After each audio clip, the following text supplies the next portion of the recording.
Now on this story, the battle over Supreme Court nominee Brett Kavanaugh reaching a new level now. Senate Judiciary Committee Chairman Chuck Grassley is promising to push ahead with Monday's hearing, despite an attorney for the woman accusing Judge Kavanaugh of sexual assault more than 3 decades ago, saying her client wants the FBI to investigate her allegations before she would agree to testify. Watch it.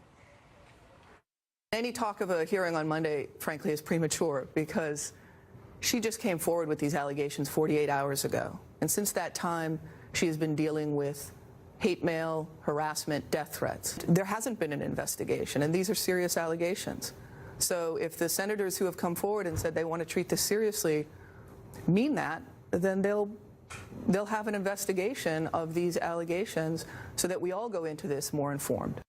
But a law enforcement source is telling Fox News there will not be an FBI investigation into this matter. Meanwhile, President Trump today stepped up calls for Kavanaugh's accuser to speak out while maintaining that he stands behind his nominee.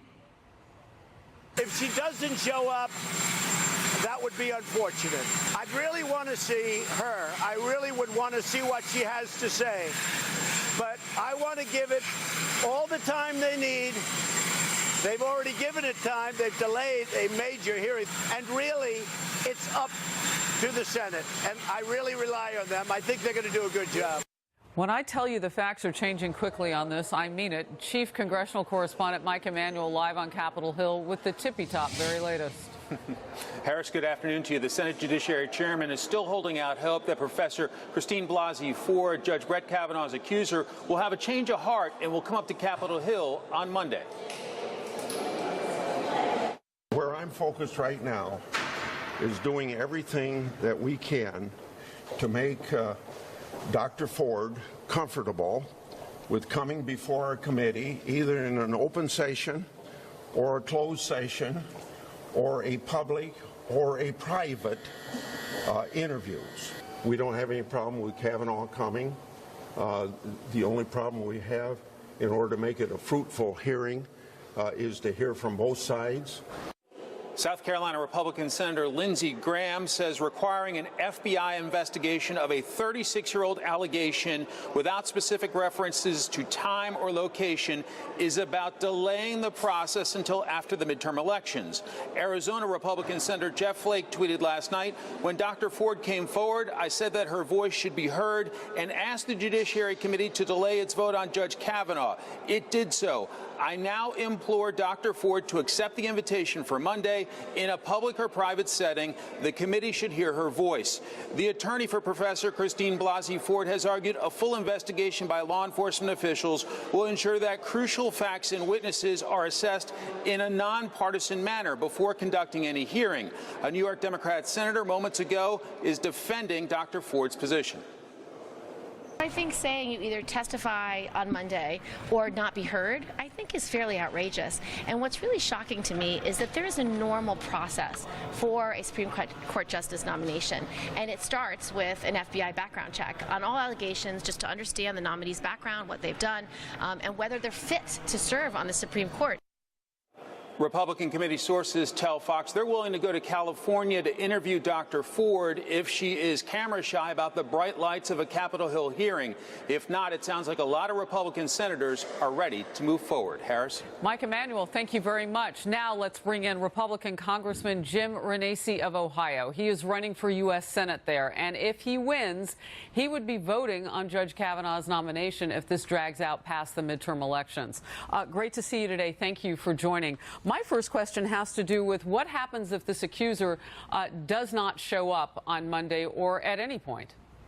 Well, look, there's a process, and I think the process needs to be followed through, and I'm glad to see that the Republicans are allowing the process to go through. I think that's important. So she should at least attempt to show up, but I also hear they're willing to go there and interview her as well, which I think is great.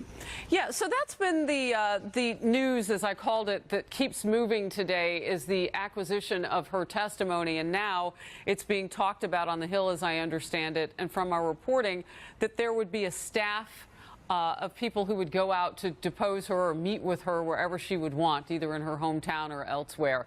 What would you want to ask her? What do you think is pertinent at this point?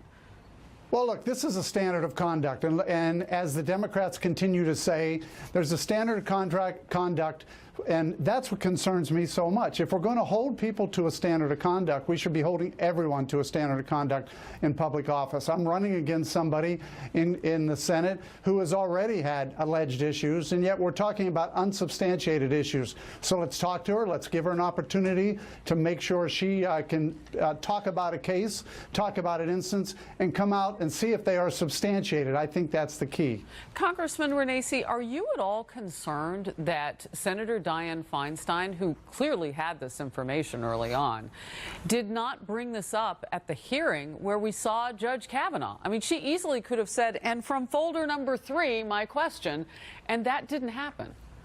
Well, absolutely. And again, I keep getting back to it's the hypocrisy of what's going on here. It's about a standard of conduct. They want to say that this individual doesn't meet a standard of conduct to be able to sit on the Supreme Court. The problem is we have somebody like my opponent, Sherrod Brown, who already has allegations that not only are substantiated, there's court documents. So when Senator Feinstein comes out and says we need to do this on unsubstantiated evidence, I'm asking her to also make sure she looks at her colleague Sherrod Brown, who has substantiated evidence of spousal abuse, and at least keep a same standard of conduct on all issues. You know, as we look to history, many networks, and including this one, have pointed to Anita Hill as part of the past that we have in America for this sort of thing. Why has there, in the 30-plus years since that to now, not been determined a mechanism by which to handle accusations that come late in the game? I mean, it just seems like everybody's kind of, you know, puppy-like on a new wood floor saying, well, what do we do? How do we turn? And that's both sides of the aisle. Well, one thing everybody does agree to is that we need to make sure we're going to be on a standard of conduct on both sides. We're going to be consistent, and I think that's the key. And we need to make sure people look at these issues and make decisions. I've already come out and said anyone who has a standard of conduct that shows that they've had domestic abuse or sexual violence in the past needs to be looked at and should not be in public service, should not have the opportunity to serve and make decisions. And that's the issue here. So again, we need to make sure we give everybody the opportunity. I think we need to make sure this witness has the opportunity. But at the same time, let's hold everybody to a standard of conduct that's consistent, whether you're a Republican or Democrat. Let's make sure our senators, like Senator Feinstein, is looking at her colleague Sherrod Brown and saying, you have a standard of conduct that doesn't meet what we believe should be in the Senate, too. So it's a standard of conduct we need to make sure is uniform across the board. So as we move forward, and this thing may slow down, it may speed up, whatever it takes, do you think we'll see a vote before the midterm elections? Well, look, I also do believe that there is a process already in place for something like this. We need to follow the process, but at the end, we also need to call for a vote.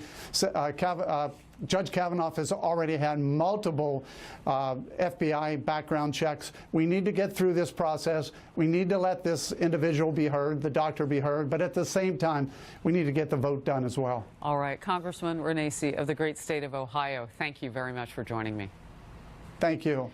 Okay, let's bring in now Aaron Blake, senior political reporter for the Washington Post, who has now been able to watch the congressman and all of the news that's coming out right now. So you're getting a feel, Aaron, of where Republicans are on this journey as well. What do you make of the offer? They'll go to her. Yeah, I think it's probably the best thing that they can do right now. There are not a whole lot of good options right now, but it's clear, and it's been clear from the start of this, that Dr. Ford was reluctant to come forward publicly. She reached out anonymously to several entities beforehand. And she did talk about, you know, testifying in front of Congress, and then appeared to say that she wanted an investigation to happen before then. This has clearly shaken things up in her life, in a lot of people's lives. But I think the fact that Republicans are offering this many different forums is going to make it a little bit more difficult for her and her attorney to say that they haven't been given a full opportunity to respond or to make their case on this particular issue. All right. And we want to make the point, too, some people may already know this watching, but it was your publication, the Washington Post, that kind of got us to the point where we know so much about the alleged victim in this case and also what she says happened that night some 30 years ago. And with all of that in mind, and you're saying now Republicans are really kind of giving her offers that are going to be hard, at least one of them, to turn down. Politically, how hard do all of these offers from Republicans make it for Democrats? Yeah, there aren't a lot of good options for either side here. Republicans, in this case, timing was supposed to be their friend in this nomination. They were going to get somebody on the court before the November election. This was going to be an issue that they could use against red state Democrats who would have to vote on this. This was going to motivate their base. And so I think they see this key issue and this very important Supreme Court nomination slipping away to some degree. Democrats, though, have clearly had some fits with this as well, starting with Senator Feinstein, who earned some criticism from her colleagues for not bringing this forward sooner. The timing of this is not ideal for Democrats either, because it does provide an argument that this is being politicized in some way by them. So it's really not the way that business should be handled by anybody. At the same time, it's a very serious accusation that needs to be dealt with. Before I let you go, I want to get to this question. Is your team at the Washington Post looking at, or do you know who might have leaked this? Because we had a Democrat, former Marie Harf with the State Department on with us last hour, and she and I were going back and forth on, well, you know, Democrats were technically looking over the shoulder of Dianne Feinstein before anybody else. It's conceivable that they leaked this. Who would it be? Are you looking at that? I can't speak to what reporting my colleagues might have done on that. I'm just not familiar with it. I would point out that this first came to light in stories and other publications, that this was a controversy that was happening behind closed doors with Democrats. It seems like somebody within the Democratic Party wanted to force this into the open in some way. Eventually they did that. Eventually Dr. Ford decided to talk. And so now this is something that is really weighing on a nomination that was otherwise headed for a very swift confirmation this week and in the coming weeks. Yes or no? Do you think it's important for us to know who that person was who leaked this? The person who leaked the information about this alleged victim? Yeah, I have no idea who that is. I couldn't speak to that. I apologize. No, I was just wondering if you thought it was important for us to know. If it's important for everybody to know? Yes. That's what I'm asking. I imagine there are lots of people who would like to know that. Okay. I would certainly like to know that, but I don't. All right. Okay. Aaron, thank you very much. Aaron Blake with the Washington Post. Appreciate it. President Trump touting a new agreement between North and South Korea as Kim Jong-un pledges to